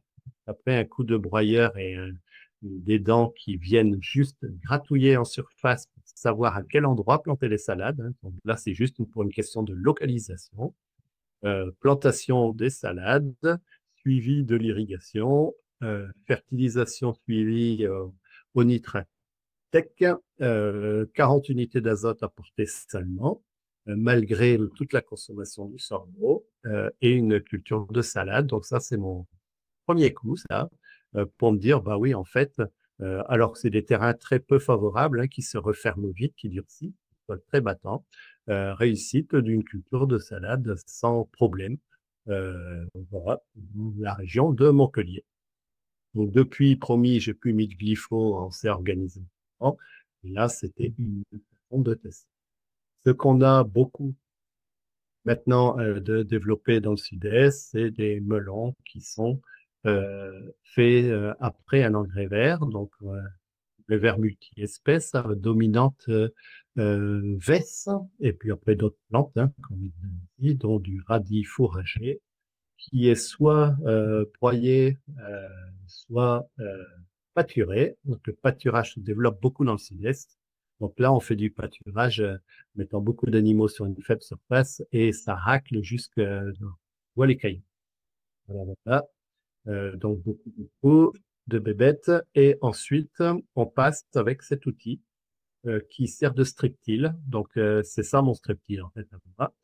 C'est deux dents Michel alignées l'une derrière l'autre, une qui éclate à gauche, une qui éclate à droite, et on essaye de rouler un peu vite pour faire des sortes de décompaction, assouplissement du sol de manière très localisée. Fertilisation localisée et incorporation avec un scalper mulcher rotatif. Voilà. Là, chez qui on a mis tout ça au point en quelques années, et il y a une vidéo sur Vers de Terre qui nous montre ça, eh bien, c'est équipé en 6 mètres parce qu'il fait pas mal de cultures, de melons et de tomates d'industrie. On obtient ce résultat-là à l'incorporation du couvert végétal. Ici, la photo, il y a pas le couvert, c'était le jour du test de la machine quand on était arrivé. Puis, dans le cas du melon, déroulage du paillage plastique du but pour des cultures qui sont à plat et qui ne sont pas faites sur but. Et puis ensuite, des cultures qui poussent tout à fait normalement. Donc, ce qui change dans cette méthode, c'est qu'on travaille le sol en profondeur de manière ultra localisée grâce au GPS qui équipe les tracteurs, de la terre fine faite par l'espèce de rotavator qui gratte à moins de 10 cm de profondeur. Et puis après, on retrouve nos points de repère habituels où on fait les cultures avec les systèmes habituels. Contrôle de l'irrigation, extrêmement important dans ces systèmes. Et on s'aperçoit que partout où on est passé sur un système un peu innovant avec réduction forte de travail du sol, autant en melon qu'en salade, on réduit le besoin en arrosage. Voilà. Et l'ordre de grandeur, c'est 25-30% d'eau en moins pour faire les cultures. Voilà. Donc là, c'est un producteur très, très important qui en fait beaucoup. et qui non seulement est sur une réduction forte de travail du sol, mais qui fait deux melons coup sur coup sur une partie de son exploitation. Donc, ça montre que la terre qui n'a pas été travaillée en profondeur sur tout le profil, etc., s'en porte pas plus mal et les cultures qui poussent dans ces conditions demandent moins d'eau et poussent tout aussi bien. Les rendements de l'agriculteur n'ont pas baissé, ils ont même légèrement augmenté depuis 2 ans où on est sur ce site. Et ça, c'est bien appétissant. Autre système, et je crois que ce sera un petit peu la fin. Là, je mets au point un truc qui est en fait bien connu des maraîchers MSV proprement dit.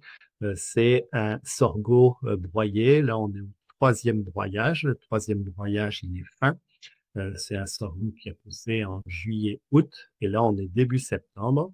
Et on humidifie le sol après ce broyage fin et on pose une bâche qui sert de bâche d'occultation. Ici, c'est un paillage plastique qui servira au melon de l'année prochaine. Et donc, ce plastique, il est micro-perforé, il occulte. Et donc, le sorgho qui a été tondu à ras, il crève parce qu'il se retrouve dans le noir et il est en train de se dégrader rapidement. Hein, les fétus de sorgho se dégradent rapidement puisqu'il est dans le noir et dans l'humidité, tout en étant dans la chaleur sous le tunnel pendant 6 semaines. Au bout de 6 semaines, on passe, donc ça c'était ma première année avec ma première idée, un rouleau perceur pour ensuite planter les salades.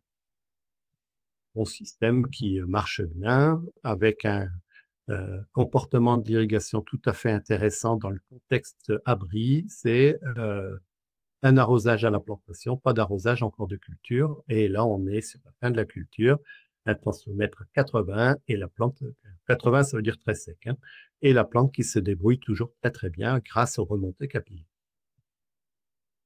Des cultures qui fonctionnent bien et des récoltes qui ont suffisamment satisfait l'agriculteur pour dire, bon, on peut faire tout de cette manière-là. Ça me fait faire des économies de montage, et ce qui m'arrange bien, puisque dans le melon, on est déjà sur un système simplifié. Donc là, il se trouve sur un système simplifié. En salade aussi, donc économie de tracteurs, d'heures de tracteur. Voilà pour ces exemples. Et donc, le travail continue. En bas à gauche, là, on a cramé un couvert végétal. On est en deuxième année où on plante des courgettes directement dans un sol non travaillé, non paillé. Et ça pousse mieux que dans le reste du champ avec un sol travaillé de manière classique. Et donc, on avance un petit peu à la manière de Steve Goff aux États-Unis qui plante dans un couvert épais. Là, on avance pas à pas, mais on va arriver au même résultat. Voilà, voilà. Donc, il y a encore des choses à apprendre sur ces notions de itinéraires culturaux avec un respect maximal de la fertilité du sol au sens large, tout en viable en termes de rendement. Mais on avance vite on avance vite parce qu'on perd pas de vue les fondamentaux de la fertilité. On perd pas de vue les fondamentaux de la fertilité. En fait, on réussit les cultures. On a parfois des contraintes liées à une maîtrise de l'herbe qui fait que ça va coûter un petit peu plus cher, etc. Et donc, on revoit un peu notre copie. Et de manière générale, maintenant, les essais sont tous réussis en termes de culture parce qu'on fait très attention aux notions qui ont été expliquées au début de mon intervention. Voilà, voilà. Ben, merci beaucoup Xavier. Alors j'ai quelques questions pour toi. D'ailleurs, pour ceux qui nous regardent, n'hésitez pas à en remettre dans le chat. Et donc, quelques questions pour toi. On a parlé d'azote, de carbone. Comment vous gérez la fertilisation vous la mesurez, comment vous la gérez pour tout ce qui est PK? C'est quand même des cultures qui ont des consommations de lustre, les légumes. Voilà, comment vous envisagez ça, et notamment en bio, et pas en bio aussi. Pas dans les deux cas, hein. Pour moi, le bio et le conventionnel, franchement, j'y fais plus trop cas. Je considère ça un peu de la même manière. Sachez que les melons qu'on consomme aujourd'hui, hein, je parle du melon parce que je suis spécialiste, on les fait tout aussi facilement en bio qu'en conventionnel. Alors, ça coûte pas le même prix parce qu'il y a des choses qui coûtent plus cher, hein. L'engrais coûte plus cher, mais de manière générale, on va dire que beaucoup de mon action, on est sur un faux conventionnel. Voilà, enfin, c'est-à-dire que un conventionnel où on applique beaucoup de techniques bio. Donc, en gros, j'y fais plus grande différence. Voilà. Ensuite, pour le P et le K, on est pour l'instant à mon niveau. Je suis un petit peu en retard peut-être. Je suis encore un petit peu archaïque. On travaille avec la méthode du bilan. Et donc, on sait qu'un melon, il a besoin de 80, ben, on donne 80 ou un peu plus, puisqu'on est dans des sols calcaires. Et pour la potasse, il en faut 180, alors on en donne 180. Cela dit, depuis cette année, on fait des analyses Novacrop là, et ce qui fait que ça va nous permettre d'affiner un peu et chercher peut-être à faire un petit peu d'économie de ce côté-là, ou en tout cas une rationalisation. Peut-être tu peux rappeler à ceux qui nous regardent ce qu'est une analyse de Novacrop, justement, Voilà, et alors qu'est-ce que tu en Novacrop, attends? alors bon, Novacrop, c'est un laboratoire, euh, mais bon, je suppose qu'il y en a d'autres, hein. Là, pour faire la publicité de Novacrop, là j'ai commencé à faire des analyses. En fait, on envoie les analyses de feuilles à un laboratoire qui répond rapidement en se disant la composition minérale complète de l'échantillon de feuilles. Ce qu'on en attend, c'est de découvrir des carences, des excès, qui nous permettront de modifier le itinéraire culturel présent ou à venir en faisant des corrections. Corrections, ça peut être, il y a une sorte de déficience, c'est-à-dire une manque d'un élément fertilisant.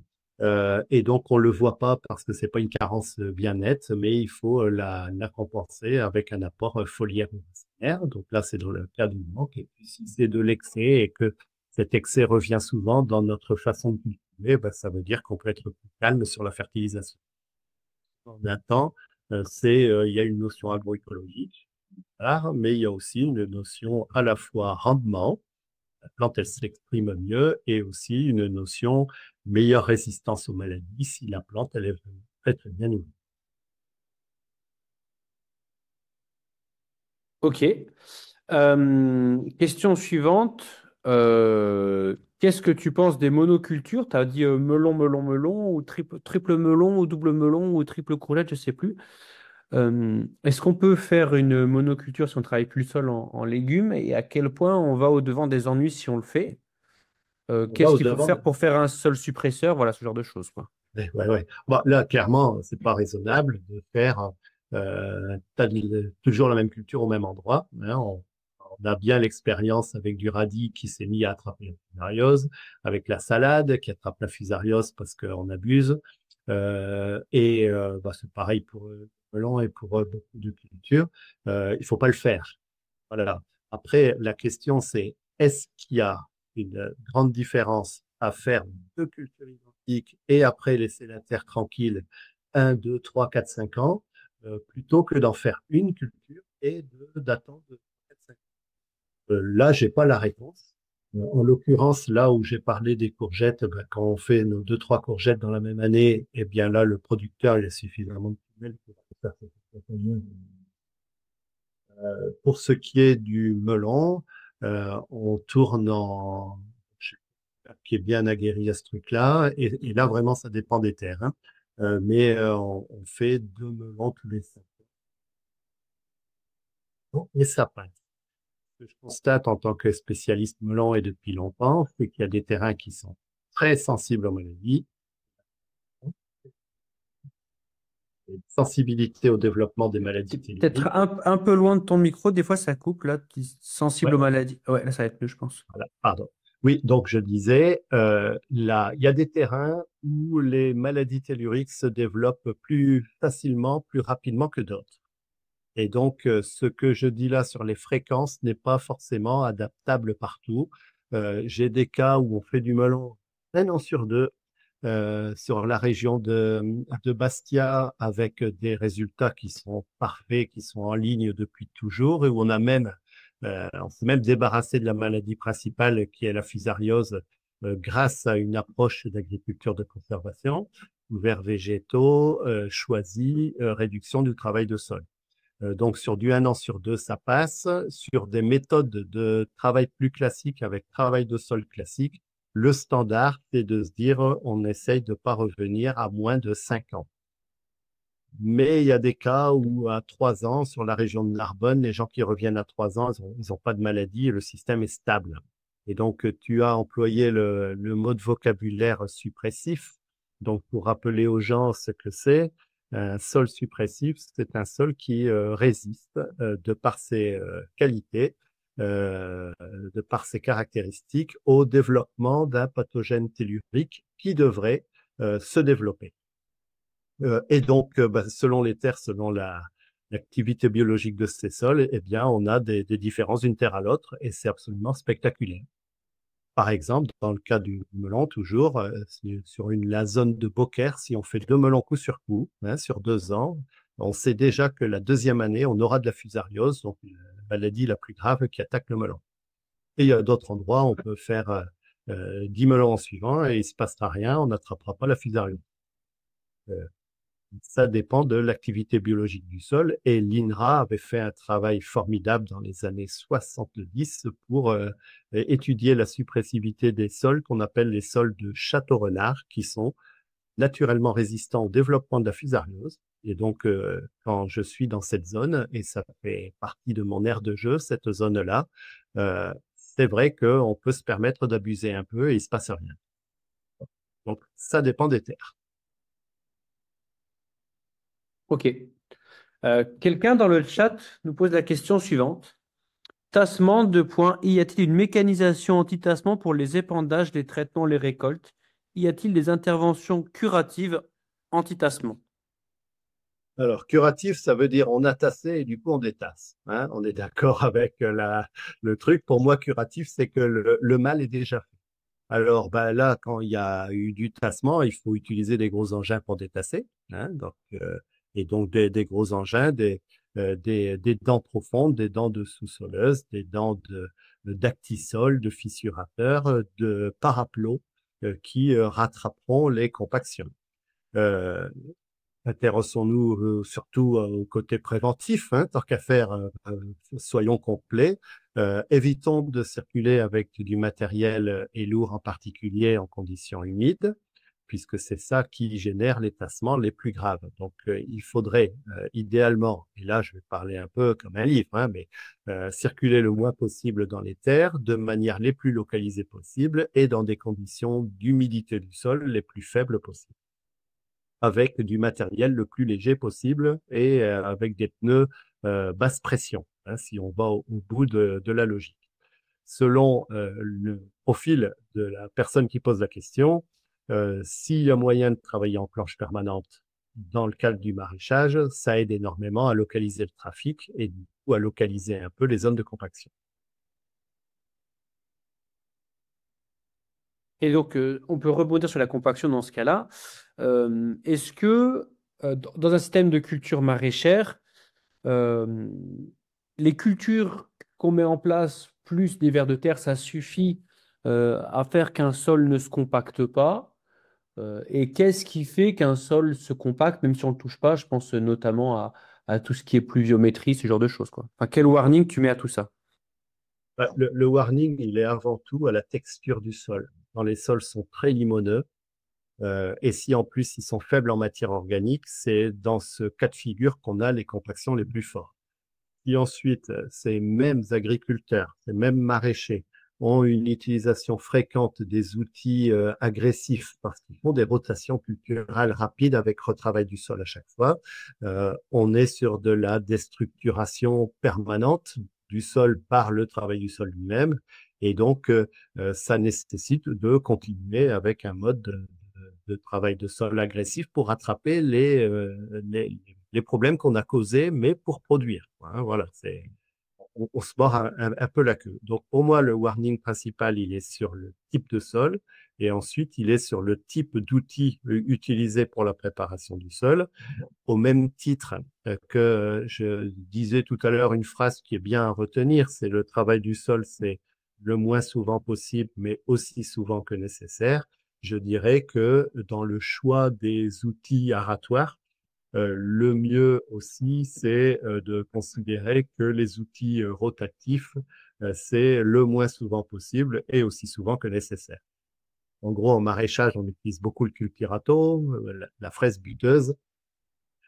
Moi, j'attends un perfectionnement des vibroplanches, des cultibutes, ce genre de choses qui, de par mes observations, avec un petit peu de jus de cerveau, des gens qui savent faire ça, de faire une sorte de cultiraton non rotatif, un outil qui serait peut-être suffisamment long, avec un certain nombre de dents de tout type pour arriver à obtenir une butte qui soit de grande qualité pour les semis ou les plantations, mais avec des dents fixes et non pas des dents motorisées.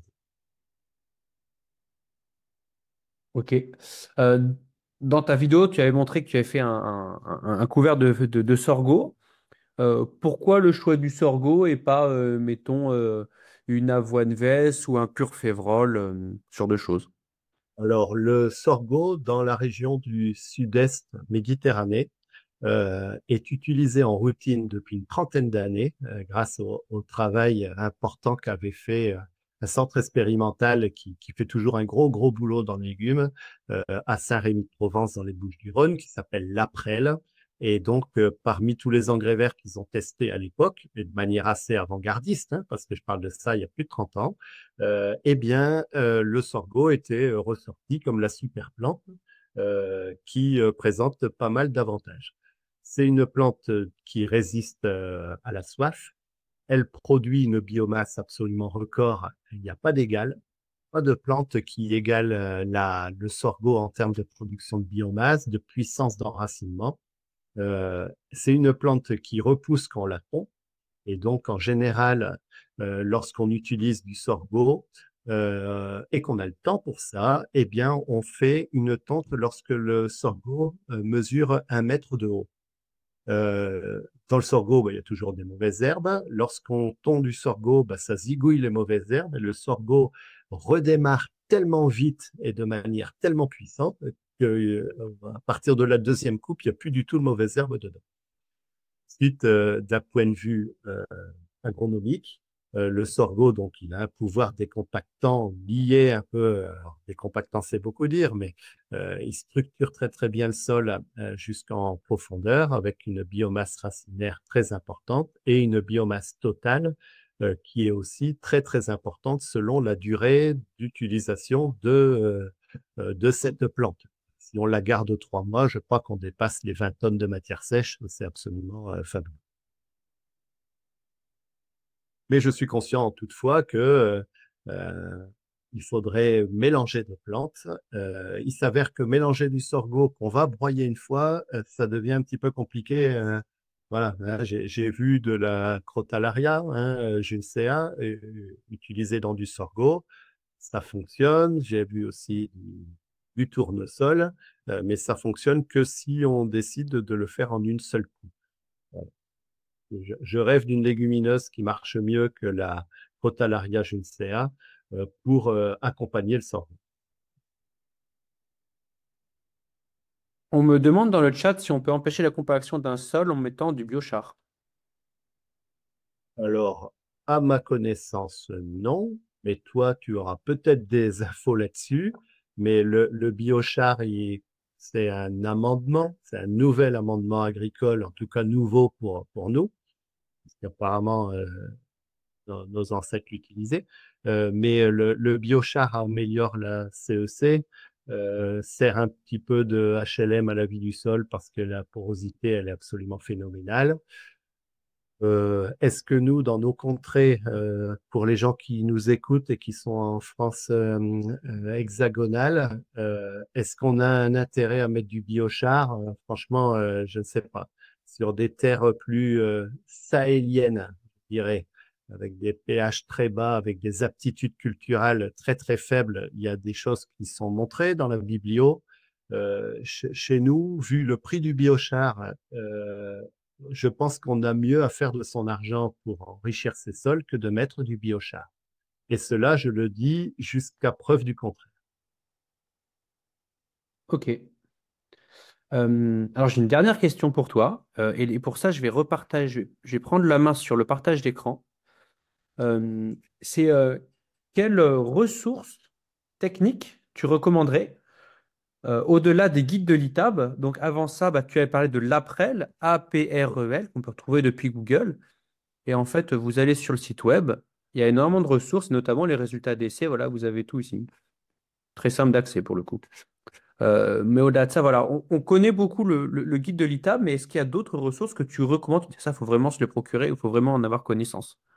Moi, je pense que chaque maraîcher doit être en lien avec sa station régionale pour accéder à de l'info, sachant que la station régionale, bon, par exemple, l'April, la station régionale PACA, en Languedoc-Roussillon, j'ai dit encore Languedoc-Roussillon, bon, il y a le Sud-Expé à Martillargues, donc à côté de Montpellier. Les Euh, Sud-XP, Montpellier, voilà. Donc, SUD-EXP, hop la station, voilà, vous l'avez ici. Donc ça, c'est une station qui est pommes, asperges, melons, et qui développe maintenant, qui commence cette année d'autres légumes. Donc c'est une station qui fait partie du grand réseau régional un peu méditerranéen, et on retrouve aussi des ressources. Ça travaille en collaboration avec l'Aprel, donc, puisqu'on est vraiment pas loin, entre Montpellier et Saint-Rémy-de-Provence. Et donc, voilà, mais pour chacun d'entre vous, maraîchers, agriculteurs, il y a une station régionale dans votre zone, plus ou moins loin, mais sachez qu'ensuite, les stations régionales elles sont toutes liées entre elles par des échanges humains et échanges d'informations, ce qui fait que je ne peux qu'encourager à suivre les recommandations variétales, par exemple, ou pour les astuces de lutte phytosanitaire, les filets, les machins, la lutte contre la tuta ou ce genre de choses pour la tomate. Il y a un énorme travail réalisé en expérimentation en France, hexagonale, sans doute France d'outre-mer aussi, mais là je connais pas. Et là, bon, j'ai parlé des stations régionales, mais on peut pas oublier le CTIFL qui fait un gros travail aussi, souvent un petit peu plus en amont, mais un gros travail d'acquisition de références. On a une immense chance France d'avoir une structure technique et expérimentale de très haut niveau qui travaille pour les maraîchers. Et pour avoir accès à ces techniques, la plupart du temps, c'est gratuit ou il faut payer un abonnement, ce genre de Alors, choses. le CTIFL, je crois qu'il y a il y a un abonnement qui est pas très cher. Il faut s'abonner à Info CTIFL Donc, on pour ceux voit qui... là, ok, c'est marqué Hein, s'abonner. hein, 140 euros, 100 euros par an, oui, effectivement, ça nous permet d'économiser 2000, 3000 euros de bêtises. C'est sûr que. c'est comme ça qu'il faut le voir. Et du coup, voilà, je crois que l'Aprel, c'est 150 euros par an, me semble-t-il. Là, moi, je suis abonné. Et Sudexp, je sais plus si c'est payant. Il y a peut-être un petit peu moins d'infos, mais bon, il y a toutes les infos. J'ai oublié la pastèque à Sudexp, qui est, je crois, la seule station de France à étudier la pastèque. Voilà. Ensuite, plus au nord, Orléans, je crois que c'est le Svetmo, ça s'appelle comme ça. Du côté de Lyon, c'est la Sérail. En Bretagne, si je me trompe pas, il y a le KT ou un truc de ce genre. Le CDDM du côté de Nantes. Euh, Pôle Nord Légumes à Lorgie à côté de Lille. Bref, en principe, il y en a partout. Et Et, pardon pour les gens que j'oublie. et visiblement, en fait, en allant sur le site IRFEL France, alors je ne connais pas du tout, mais il y a c'est la Fédé des stations experts en maraîchage, peut-être? C'est ça, c'est ça. Et donc, eux, c'est la Fédé. Oui.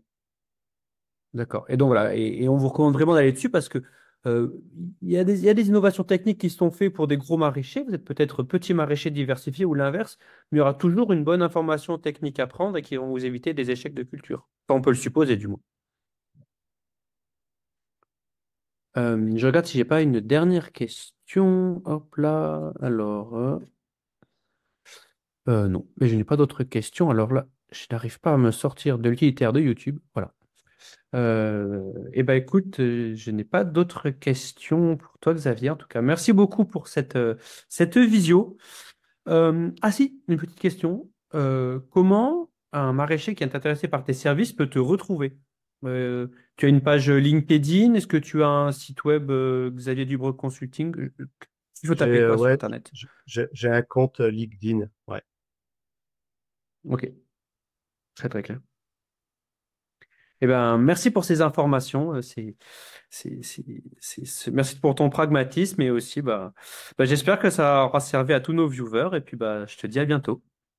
Merci Martin et merci à l'action du CNA. C'est vraiment très très bien de faire ce genre de choses. Avec plaisir.